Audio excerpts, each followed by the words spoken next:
অবশেষে সুবিনয়কে মারার শাস্তি পেতে চলেছে সংযুক্তা। সম্পূর্ণ জানতে ভিডিওটিতে একটি লাইক করে দেখতে থাকো। গল্পের শুরুতেই দেখা যায় পারুল, অনিরুদ্ধ আর রায়ান তিনজন মিলে প্ল্যান করে কি করে সংযুক্তার কুকীর্তিগুলোকে বার করবে সেটাই খুঁজে বার করার চেষ্টা করছিল।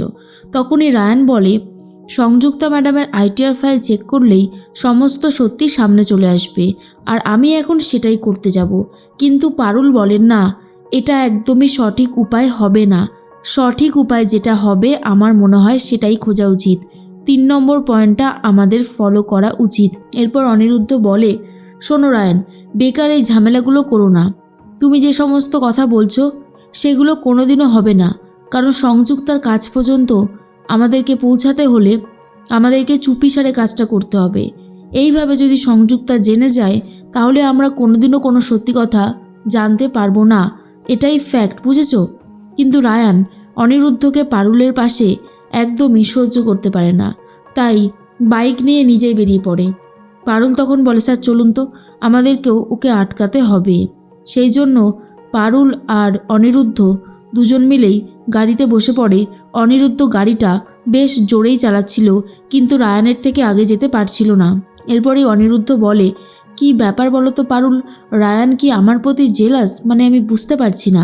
তখনই পারুল বলে, আসলে স্যার, ওর আর আমার মধ্যে কোনো ভালোবাসাই নেই। আসলে ও আমাকে ভালোবাসে না, ও অন্য কাউকে ভালোবাসে। এরপর আমি আর ওর লাইফ নিয়ে মাথা ঘামাতে চাই না, কিন্তু আমি যখন আপনার সাথে কথা বলছি দেখছি ও খুব জেলাস ফিল করছে, তাই ওকে রাগানোর জন্য আমি একটু, বুঝতেই তো পারছেন। ঠিক সেই মুহূর্তেই তখনই অনিরুদ্ধ বলে, হ্যাঁ, খুব ভালোভাবেই বুঝতে পেরেছি পারুল, চিন্তা করো না, এবারে তোমার প্রতি রায়ানের ভালোবাসা ঠিক বেড়ে যাবে, মিলিয়ে নিও। আমি তো এতক্ষণে ব্যাপারটা সিরিয়াস নিইনি, এবার আমি ব্যাপারটা সিরিয়াসলি নেব। দেখো, তোমার আর রায়ানের সম্পর্কটা যাতে ভালো হয়ে যায় আমি সেই চেষ্টাই করব। রায়ান সত্যি ইম্যাচিওর, পুরোপুরি আমাকে ভুল বুঝেছে। আচ্ছা পারুল, তুমি বললে যে তুমি ওকে ভালোবাসো না আর ও তোমাকে ভালোবাসে না, তাহলে ও তোমার প্রতি এত রেগে যাচ্ছে কেন যে তুমি আমার সাথে কথা বলছো? মানে এতটা জেলাস হচ্ছে কেন? পারুল বলে, সেটার উত্তর সত্যি আমার কাছে নেই স্যার। এরপর পারুল একটা কথা বলে যে, আপনি তো সবটাই জানলেন, এবারে বলুন কি করবেন? অনিরুদ্ধ বলে, তুমি আমার ফ্যামিলির লোক হয়ে গেছো, তুমি আমার বোন, দেখো না কি করি। এরপর গাড়িটা জোরে চালাতে শুরু করে দেয় অনিরুদ্ধ, আর রায়ানও অনেক বেশি জোরে চালাচ্ছিল। ঠিক সেই মুহূর্তেই তখন দুজনের গাড়ি গিয়ে থেমেছে একই জায়গায়। এরপর পারুল বলে, সত্যি রায়ান, তুই যে কি করছিস আমি কিছুই বুঝে উঠতে পারছি না। কি শুরু করেছিস বলতো? রায়ান তখন বলে, কেন, আমি কি ভুল কিছু করেছি? বাইকটা থেমেছে আগে আমার, দেখ বাইকটা এগিয়ে রয়েছে, তাই আমি আগে যাব। এরপর রায়ান, পারুল আর অনিরুদ্ধ তিনজন মিলে চলে যায় সুবিনয়ের বাড়িতে। সুবিনয়ের মায়ের সাথে কথা বলতে থাকে। সুবিনয়ের মা তখন বলে, আমার ছেলে না খুব ভালো মানুষ ছিল, কোনো দিন কোনো ঝুট ঝামেলায় থাকেনি, কাজ, পড়াশোনা, সংসার এসব নিয়েই থেকে গেছে, কিন্তু ও যে কখনো এরকম করতে পারে এ আমি বিশ্বাসও করে উঠতে পারিনি। পারুল বলে, আচ্ছা, ওর কি কোনো মানসিক সমস্যা ছিল? মানে এমন কি হয়েছে 3-4 দিন ধরে ও খুব ভুগছে কিছু নিয়ে, বা কোনো কিছু নিয়ে খুব চিন্তিত ছিল, এরকম কিছু? তখনই সুবিনয়ের স্ত্রী বলে, না, সেরকম কিছু ছিল না, তবে হ্যাঁ, খেতে বসে একটা কথা আমাদেরকে বারবার করে বলছিল যে বলবে, জানাতে চায়, কিন্তু এখনও সময় আসেনি, মুখোশ খুলে দেবে, এরকম টাইপের অনেক কথাই বলেছিল, কিন্তু তারপরে আর বেশি কিছু বলতে চায়নি। আমরা যখন জিজ্ঞেস করলাম শুধু এটুকুই বলল, যখন সময় আসবে তখন নাকি সবাই জানতে পারবে। এরপরেই তখন পারুল বলে, আর কিছু মনে আছে? এরপর সুবিনয়ের মা বলে, সেদিনকার অফিসে যাওয়ার আগে আমিও ওকে ভাত বেড়ে দিলাম, তারপরেই 2টোর দিকে খবর আসলো যে ও নাকি 6তলা বিল্ডিংয়ের ওপর থেকে ঝাঁপ দিয়েছে। কিন্তু আমি বিশ্বাস করতে পারিনি, জানেন, কারণ আমার ছেলে কখনোই এরকম করার মতো নয়। ও জানে ওর একটা সংসার আছে, এই ভরা সংসার ছেড়ে কেউ কি নিজেকে শেষ করতে চায়? এরপরই পারুল বলে, সেটাই তো হিসাব মিলছে না। তারপর কি হলো? কোথায় ওনাকে ভর্তি করা হলো? এরপরে হোপ কেয়ারে ভর্তি করা হয়েছিল। অনিরুদ্ধ স্যার বলে, এই নার্সিংহোমটা তো আমাদের মেডিক্লেমের মধ্যে নেই, মানে আমাদের যে মেডিক্লেম করানো হয় সেখানে অন্য হসপিটালগুলো লিস্ট করা আছে, অন্য 25টা হসপিটাল, কিন্তু এই নার্সিংহোমটার নাম কিন্তু নেই। এরপরে সার্চ করে দেখা যায় যে নার্সিংহোমটা যার সে হলো শালিনীর বর সায়ন। আর এটা জানার পর পারুলের খটকা লাগে আর বলে, সংযুক্তা ম্যাডামের হাতে এত অপশান থাকতে উনি শালিনী ম্যাডামের বরের কাছে কেন নিয়ে গেল? আমি তো এটাই বুঝে উঠতে পারছি না। ঠিক সেই মুহূর্তেই তখনই সুবিনয়ের মা বলে, সেই সময় সংযুক্তা ম্যাডাম খুব সাহায্য করেছে, আমাদের পাশে এগিয়ে এসেছে, অনেক টাকা খরচাও করেছিল, কিন্তু আমার ছেলেটা আর বাঁচল না। এটা শোনার পর পারুল তো আরোই চমকে যায় আর বলে, কি বলছেন কি? সংযুক্তা ম্যাডাম আপনাদেরকে সাহায্য করেছে?